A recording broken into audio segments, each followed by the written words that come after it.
আপনি করান। কি বলো তুমি? এত দূর থেকে আসলাম, আর খালি হাতে আমি চলে যাব? নোবেল তো আমাকে বললো টাকা দিবে। খালি হাতে যাবেন কিসের জন্য? দাঁড়ান, আমি আপনাকে কিছু টাকা দিচ্ছি। এই নেন, ধরেন, এখানে 100 টাকা আছে, এটা নিয়ে গাড়ি ভাড়া দিয়ে চলে যাবেন।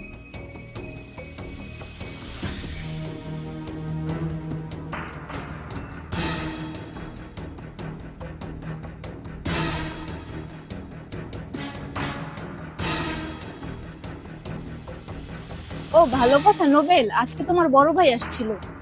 পরে ভাইয়ারে কি বাসায় রেখে আসছো? না, আমি তারে কিছু টাকা দিয়ে পাঠিয়ে দিয়েছি। তুমি ভাইয়ারে পাঠাই দিছো মানে? কেন তুমি ভাইয়ারে পাঠাই দিছো কেন? কোনো টাকা দাও নাই? 100 টাকা দিছি। 100 টাকা দিছো? তুমি কেন ভাইয়ারে 100 টাকা দিয়ে তুমি পাঠাই দাও? আমার ভাইয়া আসছে আমার মা অসুস্থ, মার চিকিৎসা করার জন্য। আমার মার চিকিৎসা টাকা নিবে, তারপরে ভাইয়া যাবে। আর তুমি আমার ভাইয়া